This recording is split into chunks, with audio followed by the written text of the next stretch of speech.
A cashier at a grocery store in Burbank, California, tells a man in a gray hoodie that his card has been declined. She says it quietly, the way people who are good at their jobs learn to say the hard things. She gives him a second to try again. The card declines again. She glances at the line behind him, 7 people. A Tuesday evening, everyone tired.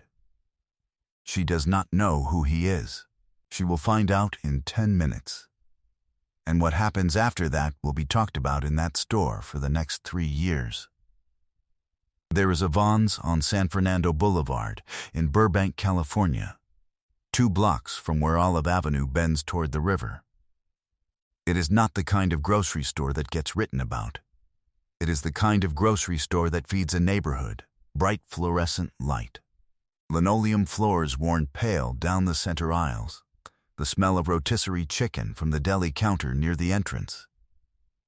A hand-lettered sign above the floral section reads Fresh Arrangements, $14.99 and up.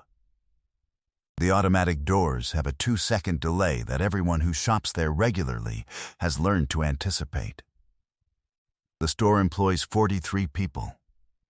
Most of them have been there for years. The manager, a man named Gerald Pock, has worked that building for 22 years.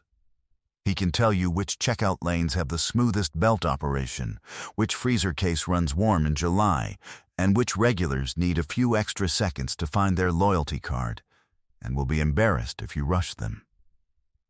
On a Tuesday, in November, the 6 o'clock rush was doing what the 6 o'clock rush always does. Carts filled with weeknight dinners, children sitting in the cart baskets. A man in line who had clearly just come from the gym. A woman price-checking dog food on her phone. Register 4, the lane all the way on the right, nearest the window, was running steadily, the belt moving, the scanner beeping, the rhythm of an ordinary evening. The cashier on Register 4 was named Delia Orozco. She was 26 years old, had worked that register for 4 years, and was 11 months into a practical nursing program at Glendale Community College. She worked the morning shift on Mondays, Wednesdays, and Fridays. Tuesday and Thursday evenings, she was at the store until close. She carried a small spiral notebook in her apron pocket where she made notes for her classes during breaks. She had never been written up. She had been Employee of the Month twice. Her shift ended at 6:45. It was 6:33 when a man in a gray hoodie put his items on the belt. His name would not be worth explaining if you have spent any time paying attention to the world. But the man on Register 4's belt that evening did not look like someone whose name required explanation. He looked like someone who had been running errands. The hoodie was gray, well worn at the cuffs.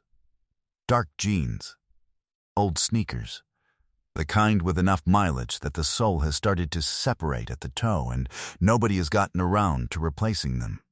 A canvas tote bag on his arm, the free kind from a bookstore or a film festival or somewhere that hands them out. He put the items on the belt without rushing. Eggs, a loaf of bread, 2 cans of black beans, a bunch of bananas that were slightly too ripe, a 6-pack of sparkling water, a birthday card, the kind with a dog on the front. He set each item down carefully, the way people do when they are thinking about something else. Delia scanned them without looking up, the way you learn to scan when you have done it 4,000 times. She said the total, $14.62. The man tapped his card to the reader. The reader thought about it.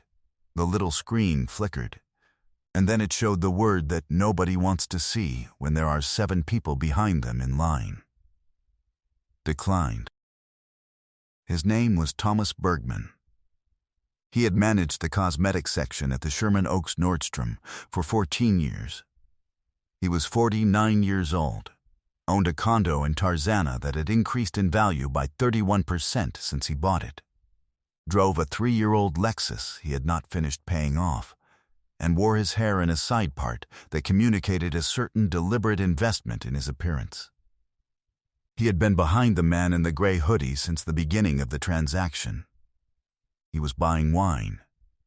A bottle of Napa Cabernet Sauvignon, $38, and a wedge of aged Gouda because he had been to a cooking class 3 weeks ago and had not stopped incorporating cheese boards into his evenings since. He was in a hurry. He had a dinner reservation at 7:30 and had misjudged how long this would take. He watched the card decline and felt something he recognized as irritation, which he had enough self-awareness to know was not entirely about the card. It was about the evening, about the misjudgment, about standing in line at a grocery store in Burbank when he would rather have already been at the restaurant. He did not say anything.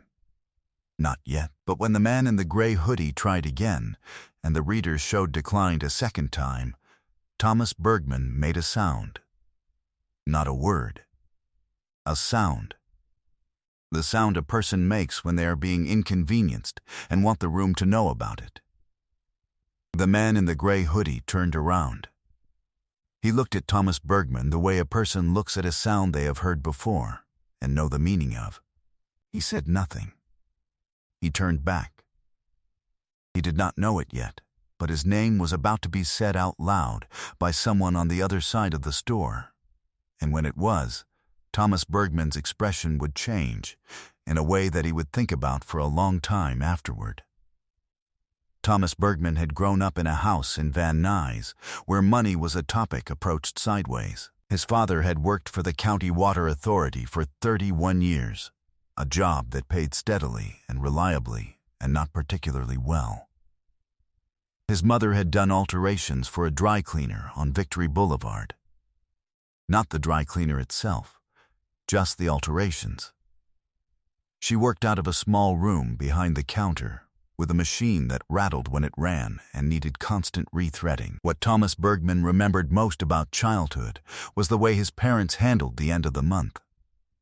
The checking and rechecking of numbers. The conversations held in the kitchen after Thomas and his sister were supposed to be asleep. The low, urgent murmur of two people adding things up and hoping the sum was different than it had been the night before. He had learned not to ask for things in October. He had learned to read the refrigerator's contents for information about where they were in the month. He swore. At 16, sitting on a curb outside a party he hadn't been invited to, but had walked past on his way home from a shift bussing tables at an Italian place on Ventura Boulevard, that he would not be that. He would not be the person checking and rechecking. He would be the person on the other side of the door. He spent the next 30 years becoming that person. It cost him a first marriage. It cost him 2 friendships he still thought about sometimes. And it produced in him a habit, not conscious, not malicious, genuinely not even something he would have recognized if you'd named it to him, of reading people by what they carried and what they wore, of sorting the room by signals, of making calculations about who deserved his attention and adjusting accordingly. He did not think of this as cruelty. He thought of it as efficiency. Delia Orozco apologized the way she had been trained to apologize, calmly, quietly, without making it worse. "I'm sorry about that," she said. "Would you like to try again, or do you have a different card?" The man in the gray hoodie checked his wallet. He pulled out a second card, the kind with the chip, not the tap, and slid it into the reader. The reader thought about it again. 7 seconds. The line behind him had not moved. 3 more people had joined it. Declined, he stood there for a moment without moving. He put the card back in his wallet. He looked at the belt, at the eggs, the bread, the 2 cans of beans, the bananas that were slightly too ripe, the birthday card with the dog on the front. He looked at Delia. "I'm really sorry," he said. He said it like he meant it, not embarrassed, something quieter than embarrassment. "It's probably a bank hold. Can I?" He gestured at the items on the belt. Is it okay if I step aside and figure this out? Of course, Delia said. She began sliding the items to the side. Thank you, he said. I'm sorry for the wait. He stepped away from the register. He went to the small bench near the exit where people sit to wait for rides. And he sat down. He pulled out his phone. Thomas Bergman moved his bottle of Cabernet and his wedge of Gouda forward on the belt. He glanced at the man on the bench. Then he looked away. He had not recognized him yet. Pamela Ruiz worked in the pharmacy at the back of the store. She was 38 years old, had been with Vaughn's for 11 years, and knew the store the way people know places they have spent a significant portion of their adult lives. She knew which fluorescent panel above the greeting card aisle had a flicker that maintenance kept meaning to fix. She knew that the self-checkout machines on the left side of the bank took longer to process returns. She knew, in the way that people who work in service industries develop a specific and involuntary kind of social radar, exactly who was in the store at any given moment. She had walked out from the pharmacy on her way to the break room at 6:37 when she saw the man sitting on the bench by the exit. She stopped. She looked again. She kept walking. In the break room, she put her hand on the counter and stood there for about 4 seconds. Then she went back out.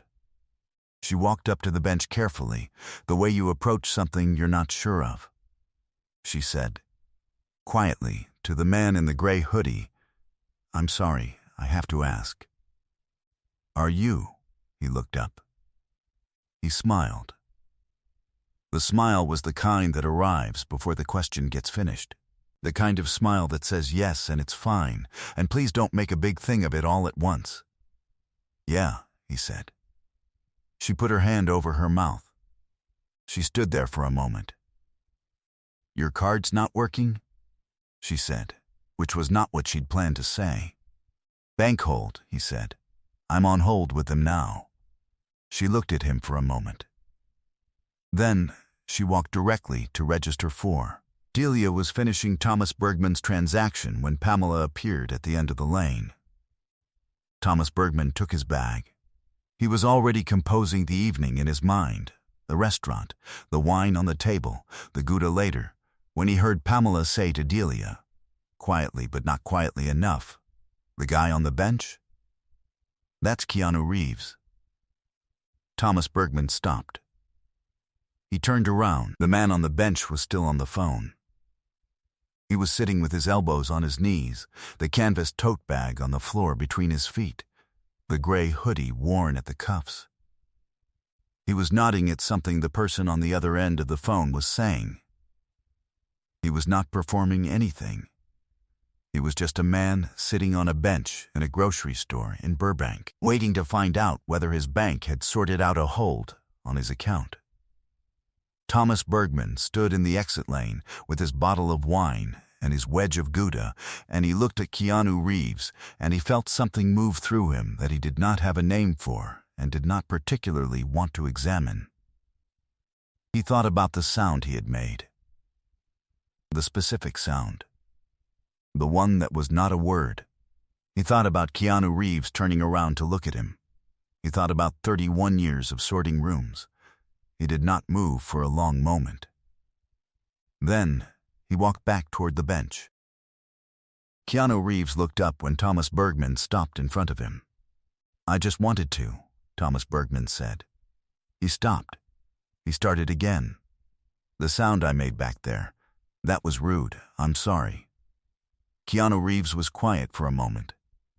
He looked at Thomas Bergman the way he had looked at him before, except that now there was something additional in it, something careful and present. It's okay, he said. I didn't know who you were, Thomas Bergman said. Keanu Reeves looked at him evenly. That shouldn't have anything to do with it, he said. He said it without heat. He said it the way you say something you have thought about for a long time and arrived at an answer you are comfortable with. He was not telling Thomas Bergman off. He was simply stating something he believed to be true. Thomas Bergman stood there. He nodded once. He picked up his bag. "You're right," he said. "You're right." He walked out through the automatic doors. He stood outside on the sidewalk for a moment. He was already going to be late for the reservation. He did not move toward his car. At 6:44, 1 minute before Delia's shift was scheduled to end, the bank sorted out the hold. Keanu Reeves came back to register 4. Delia had already clocked out on the system but was still at her lane, doing the end-of-shift drawer count. "Hi again," he said. "Hi," she said. She was trying to keep her voice ordinary. She was not entirely succeeding. He put the items back on the belt. She scanned them. $14.62. The card went through. He looked at the bag. He picked it up. Then he looked at Delia. "I'm sorry for the confusion at the end of your shift," he said. "You don't have to," she started. "No, I know," he said. "I just wanted to say it." He paused. "Nursing school?" he said. She looked at him.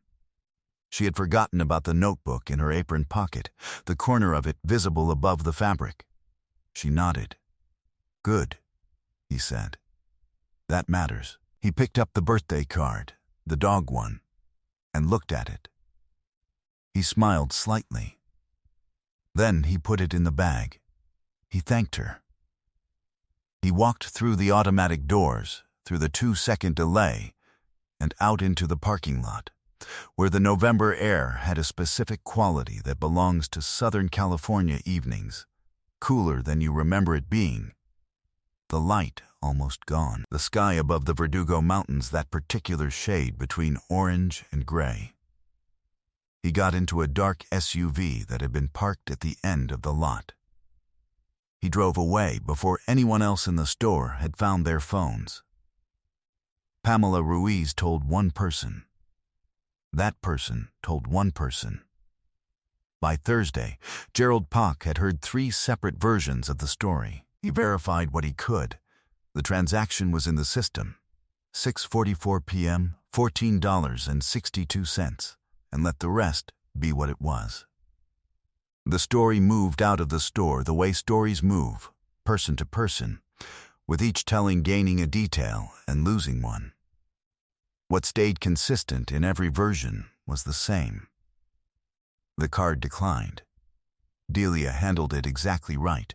He said the bank hold wasn't her fault. He came back and paid. He asked about nursing school. And someone else in the store that night had to reckon with the fact that he had made a sound, and that the sound had been heard, and that the person who heard it had said, simply and without cruelty, that it shouldn't have anything to do with who he was. Thomas Bergman did not tell anyone what had happened for 6 weeks. He went to the restaurant that night. He had the duck confit. He drank the Cabernet. He came home and put the Gouda in the refrigerator and stood in his kitchen for a while. He thought about 31 years. He thought about the condo and the Lexus and the side part. He thought about his mother sitting behind the counter in the room that smelled like thread and machine oil, and about his father driving home from the county water authority, and about how none of that had actually been something to run from. He called his sister for the first time in 4 months. She worked in public health in Sacramento. They talked for an hour and 20 minutes. He did not tell her about the grocery store. He told her other things.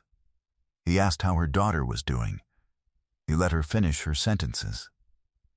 He stopped telling the story about himself, the one he told at dinner parties, the one that positioned Bergman as a man who had arrived somewhere, because he was no longer sure what it was about. 6 weeks later, he was in the break room at work when a colleague mentioned having seen a video online, shaky phone footage from inside a Vons in Burbank.